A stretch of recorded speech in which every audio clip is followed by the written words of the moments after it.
Everybody good? Yes? All right, good morning. And I want to thank you all for being here on such short notice. We're here to provide an update on the extraordinary situation with water distribution that Henrico County and much of our region have been dealing with since yesterday. This is a fluid situation that we could not have anticipated. We know, and I want to take a moment here, we know that the winter storm and power outages have already made the lives of many of our residents difficult. So I want to personally apologize because I am the county manager, and the mantra is that accountability stops with leadership. And so I want to apologize for the additional suffering that this has caused to many of our residents. But there is a story here, and I want to be clear in that story.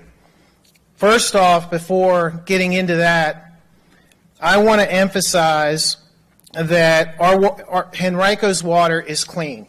Okay, so if anything that you all can do as members of the media to continue to put that information out, our water is clean and safe to drink. If you are a customer of Henrico County Public Utilities and pay a county water bill, you do not have to boil your water.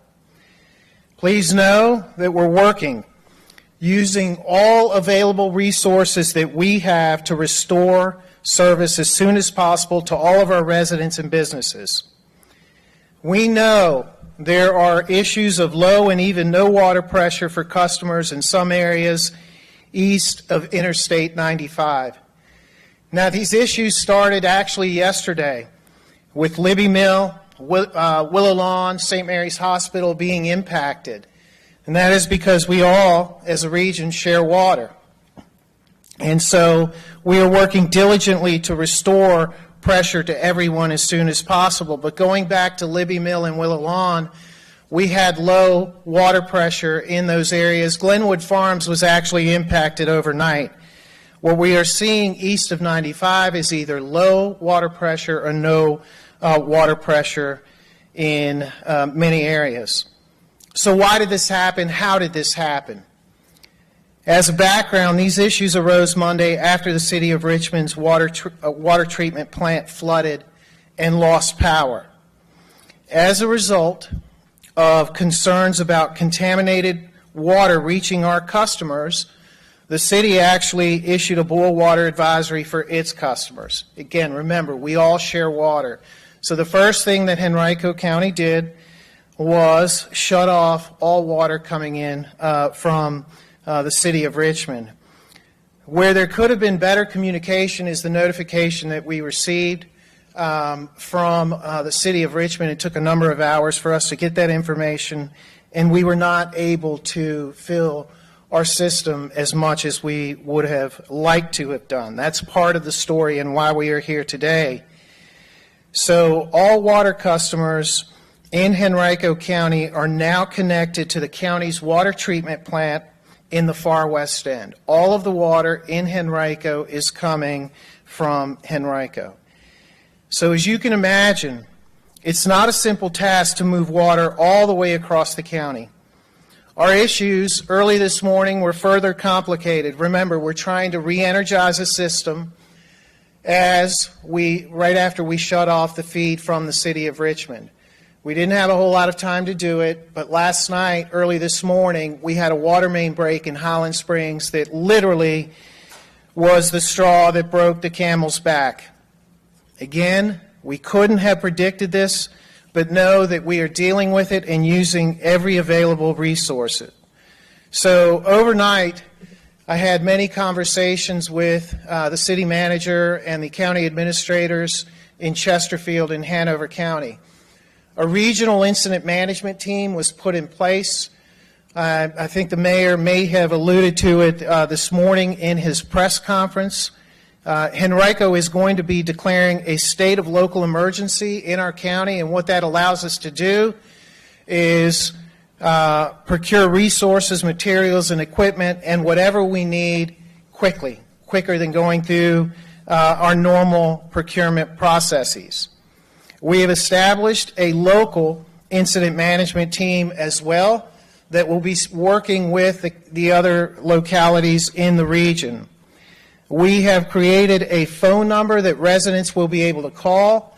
We are setting that up as we speak. We expect that it will be available after 1 o'clock. That number is 804-501-4275. To address any questions that you have, please hit option 2. Again, the number is going to be 804-501-4275. That is option 2. You are also going to hear in this presentation that we're taking care of our most vulnerable residents in our community by ensuring that water is being made available, and you will see that being made available early this afternoon. We are talking about massive amounts of water that we will need to put in place for our nursing homes and hospitals. Actually, hospitals were dealt with last night. Residents, you will hear, will be able to pick up water at local libraries.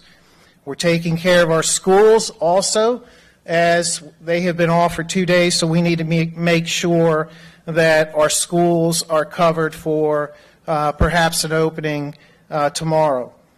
I want to thank Bentley Chan, our Public Utilities Director, and Rob Rowley, our Emergency Manager. Ladies and gentlemen, these folks have literally, I may have gotten a couple hours sleep last night. These two individuals have not slept because they are working tirelessly and around the clock to address the issues that we are going through. But suffice it to say that we are here, we are working as hard as we can, and Bentley's going to come forward and offer you some reasons operationally within the utilities realm, and then Rob is going to go through how just all of the efforts that emergency management is going through in dealing with this, and then I will come back at the end and take any questions that you have as we close out this press conference. Again, I want to thank you all for being here. Without further ado, Bentley Chan.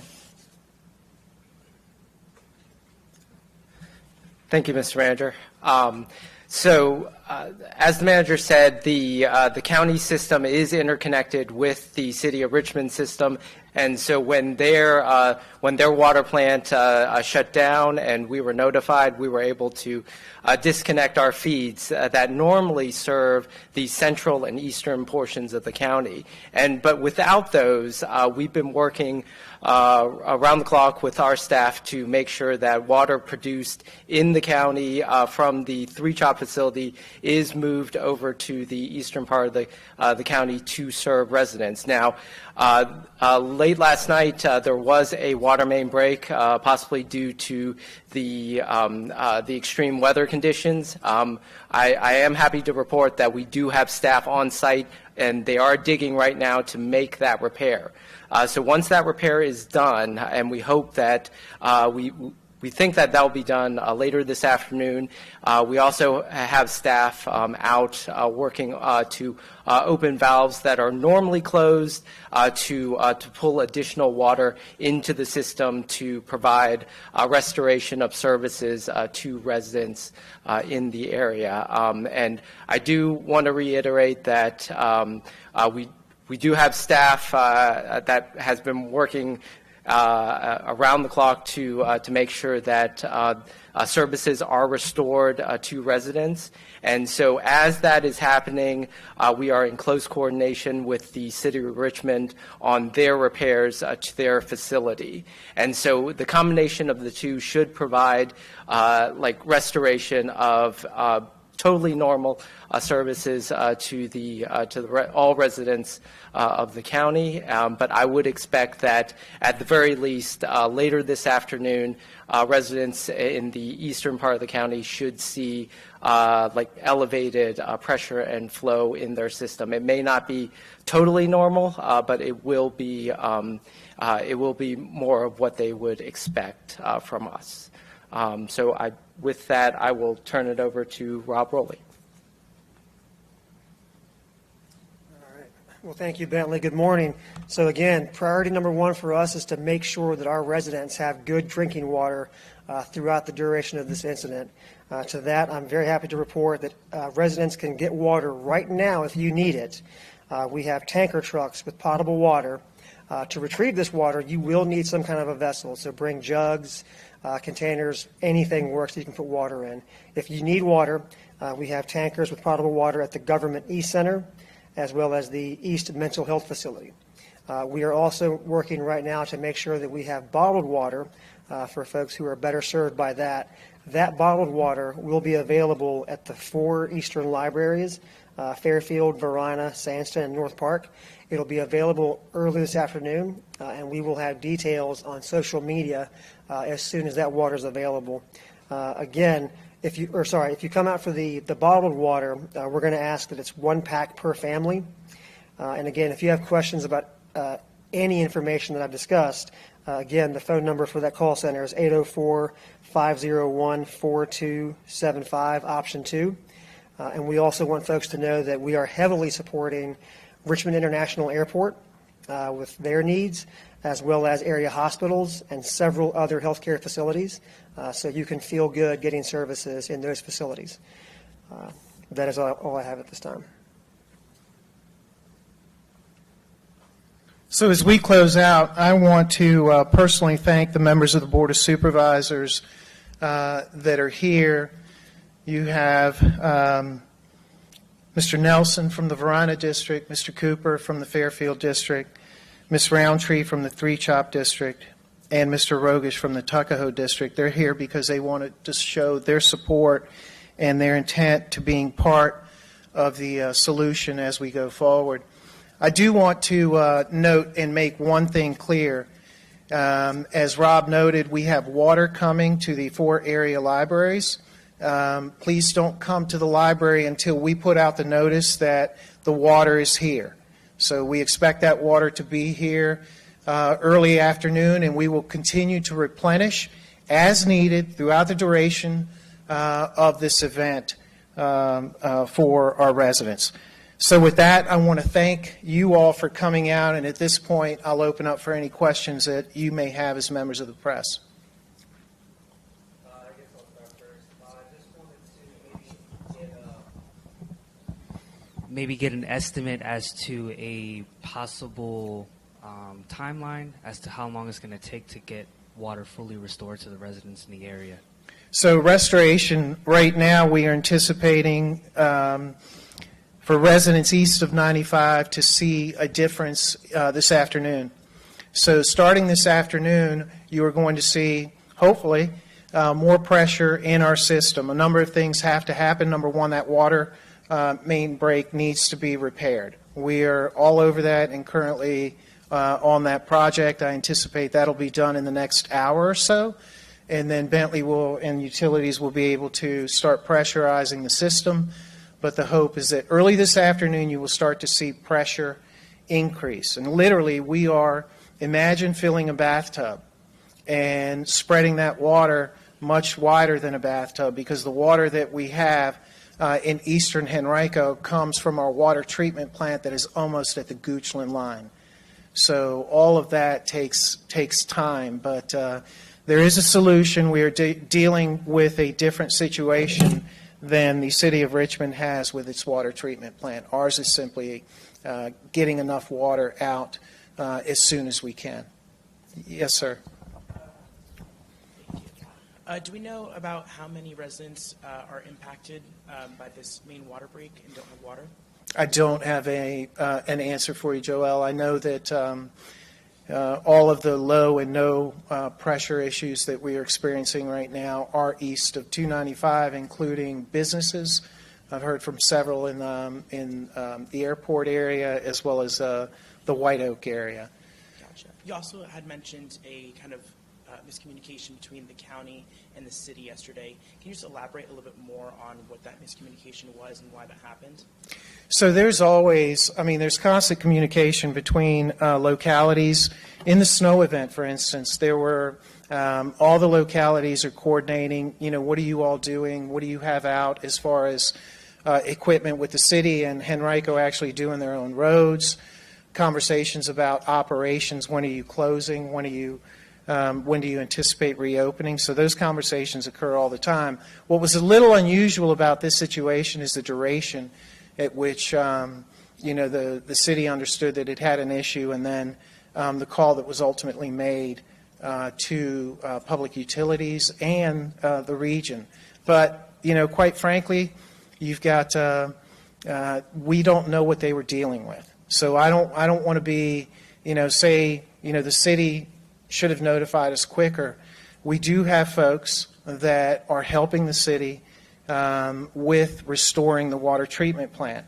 That's one of the things that came out of this regional incident management team. So Henrico has folks, Chesterfield has folks, and Hanover has folks that are working right now to help continue to pressurize that facility. But, you have a storm, then you have a situation in the city of Richmond. We could not have predicted the water main break. But I want to be clear on one thing, and that is just I understand how much of an issue this is for families in Henrico County. So that's why the first thing I wanted to do was apologize for the county that you are going through this, and we will do everything to make it right.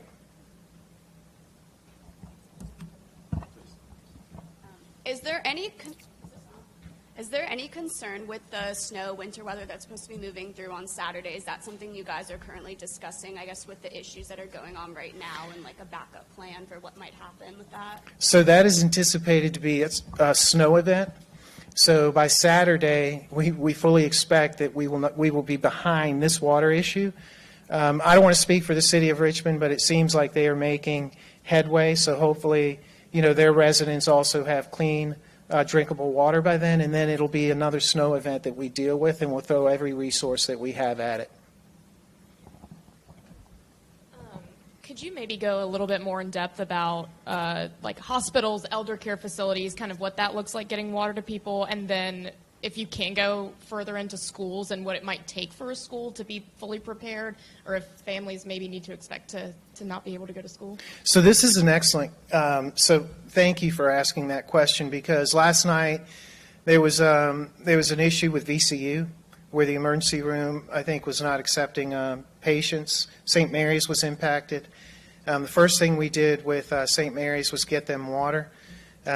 We were able to do everything that we needed to do to restore that operation. We were really worried about losing 2 level 1 hospitals in the region, because our EMS would have been put, and the whole regional EMS system would have been put into a situation where you have someone that is hurt and you have no place to take them, or you have to take them really far.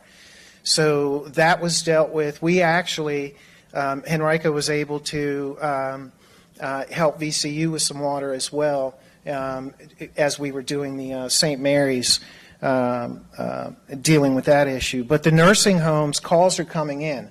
So one of the things that this regional incident management team will do is Henrico's starting to get calls about nursing homes all over the region in the city of Richmond. We're able to use this regional team to be able to direct resources to those nursing homes. We're going to do everything that we can, and just know that everybody is working as hard as they can. I expect this early afternoon to be really kind of a bellwether change in what we're dealing with here.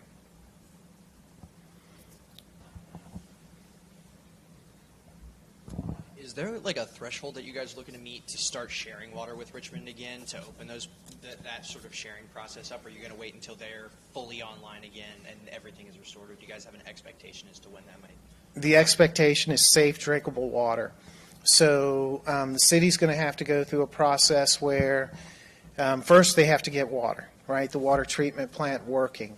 And then the Department of Health, the Virginia Department of Health, has a series of tests that they do. I believe there's an initial test as far as safety of what they're clearing or cleaning, and then they have to wait 16 hours to do a second test.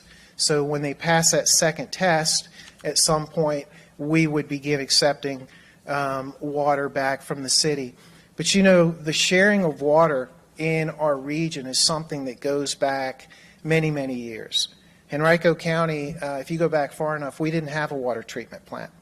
We actually had water that came in from the city of Richmond, and then over the years we've been able to build a robust utility system. That sharing, our region is really wide. It's big, and it's not just Henrico, it's Hanover, it's Chesterfield. All of us really share that resource, and it, you know, for many, many years it's been a system that has worked. And there will be a post-op on this, I assure you, on Henrico County side. I am certain that the city will do a post-op regionally on what happened, and there may be lessons learned. And based on those lessons learned, we may change some of the practices that we have undertaken all these years.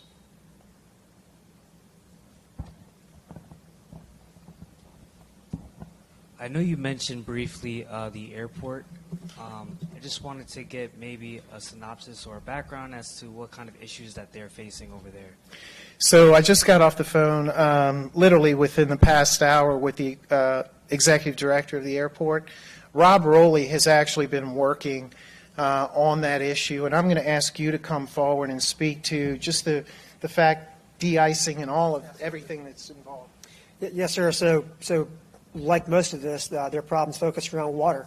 So they need drinkable water, which we're providing for folks who are in the airport, as well as just restroom facilities that work, which we're also providing or moving over there for them.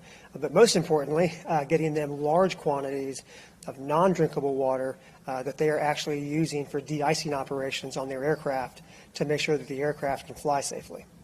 Have there been any flight delays because of this situation? I know for a fact there were some delays yesterday because of the weather. I'm not aware of any from today.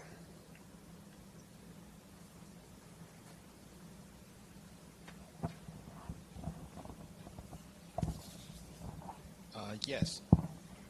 So, two questions. One, about the post-op operation for this event. As you said, it's pretty unprecedented how this may have occurred. Can we get just a definitive timeline of when the county and the city sort of have knew when the water main break had happened? I think there's been a lot of confusion just about the details of that event, which has led us to today. So is there anything that you or Mr. Chan can tell us about that event? So I can't give you down to the minute, Lyndon, but as I understand it, there was the issue in the city started early yesterday morning. We were notified early yesterday afternoon. And the second question is clerical about the water tankers, particularly. Do you know how long or how much water that you will have in case this event will last longer than you expect? It will keep replenishing, and there will be water at those two locations, which, by the way, are on 9 Mile Road. Our Eastern Government Center is on 9 Mile Road. The mental health facility is literally right down the street. And we may expand that as necessary. For businesses that are operating right now and they might not have water, we just got a tip about libraries not having water for employees to wash their hands. What should they do? And will there be any help for them or any kind of regulations? What does that look like? I mean, they are in the same boat as our residents. So as soon as we're able to restore water service, they will be back up and running. We do have throughout the county some businesses that do use quite a bit of water. And I understand the inconvenience. I apologize for it, but we're working as hard as we can and as fast as we can to get it back to them.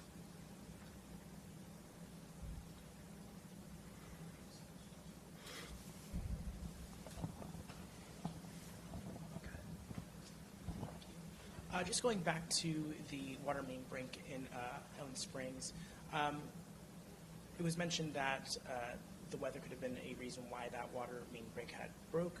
Are there any other reasons why, that little burst is causing so much trouble in Henrico? So it's we have water main breaks all the time. When the temperature changes or drops like it has, the number of water main breaks increases. And so you go back to the timeline that I established for you when we cut off the water to the city and we start filling our system, and we're filling it as fast as we can, we're spreading water throughout the county. And it literally is coming from the west to the east. And so we had anticipated that everything would be fine. But ultimately, that water main break was, as I noted, the straw that broke the camel's back. And we knew we were going to have some reduced pressure in certain areas of the east as we were energizing the system. We never anticipated this.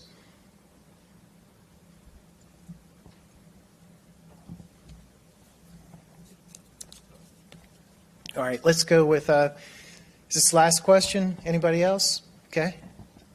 Just one last one for me. Do you have any tips to the residents as to winterizing their homes and helping them so that they don't have any water issues with their pipes at their house? Bentley?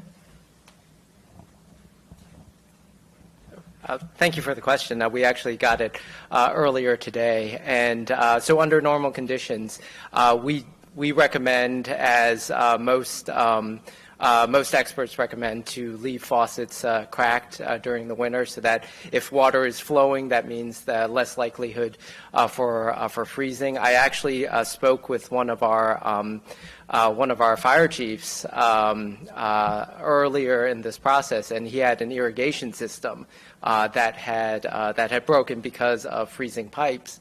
And so we also recommend kind of insulating pipes that are exposed to outside air. So something like a towel wrapped around a pipe insulates it from the wind. We would also recommend, but this is kind of proactively, winterizing your irrigation systems. But as long as you have electricity to your home, your heat is on, and if your heat is on, your pipes should be protected from any cold air that comes through. Now, if your power is off, hopefully your water is still on, and you can keep some of those faucets running. Thank you. All right, I want to thank everyone for coming out this afternoon. Thank you, and have a great day, everybody.